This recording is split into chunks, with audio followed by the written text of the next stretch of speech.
On s'amuse à dire que c'est le festival le plus lent du monde, parce que chaque année, on transforme une péniche longue de 30 mètres, qu'on peut voir derrière moi, en scène flottante, et on navigue au rythme de 5 km/h en moyenne.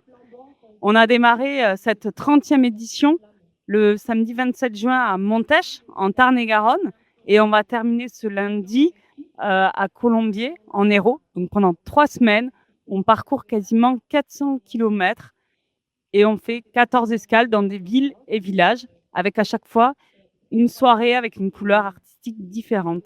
Et l'idée de ces festivals, c'était de redonner un peu une fonction sociale et culturelle le long du Canal du Midi en proposant ce festival. Cielo con qué dolor, dijo una garza morena, hay muertos que no hacen ruido y son mayores sus penas.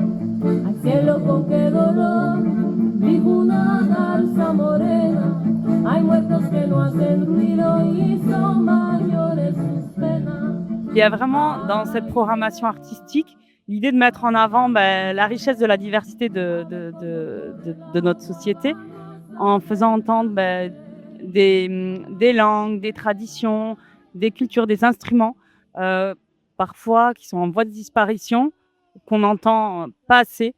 Donc c'est ça aussi, convivencia, c'est ce que veut dire aussi le terme convivencia, le vivre ensemble, mais bien plus que ça, la capacité des personnes de différentes cultures, différentes religions et en différents héritages, de vivre ensemble en harmonie et dans le partage. On était très contents de jouer ici. Moi, c'est un festival que j'apprécie beaucoup et c'est assez magique de jouer sur une péniche au bord du canal.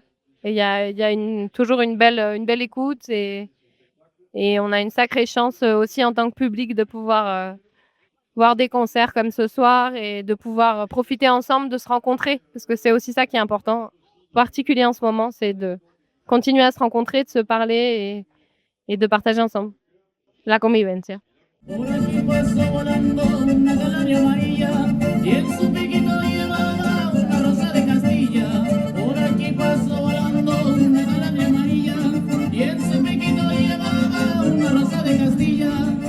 Moi, ce que j'ai envie, en tout cas, qu'ils passent un bon moment et qu'ils profitent de ce cadre aussi exceptionnel qui est le Canal du Midi, patrimoine UNESCO, que tout le monde ne connaît pas.